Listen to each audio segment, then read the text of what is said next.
దక్షిణ కొరియా పర్యటనలో ఉన్న మంత్రి నారా లోకేష్ ఆ దేశ అంతర్జాతీయ వాణిజ్య పెట్టుబడుల ఉప మంత్రి కామ్ చాన్ కాంగ్తో సమావేశమయ్యారు.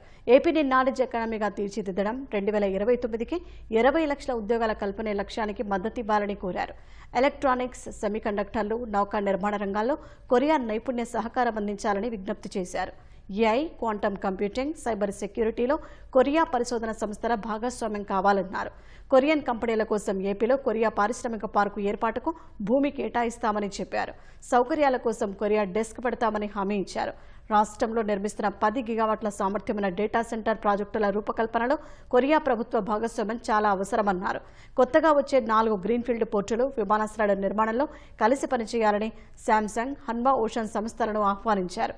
గ్రీన్ ఎనర్జీ రంగంలో ఎస్కే ఎనర్జీ, ఎల్జీ ఎనర్జీ సంస్థలు పెట్టుబడులు పెట్టాలని లోకేష్ కోరారు. దక్షిణ కొరియా వ్యూహాత్మక సహకారంతో స్వర్ణాంధ్ర 2040 లక్ష్యాన్ని విజయవంతంగా చేరుకుంటామని లోకేష్ ధీమా వ్యక్తం చేశారు.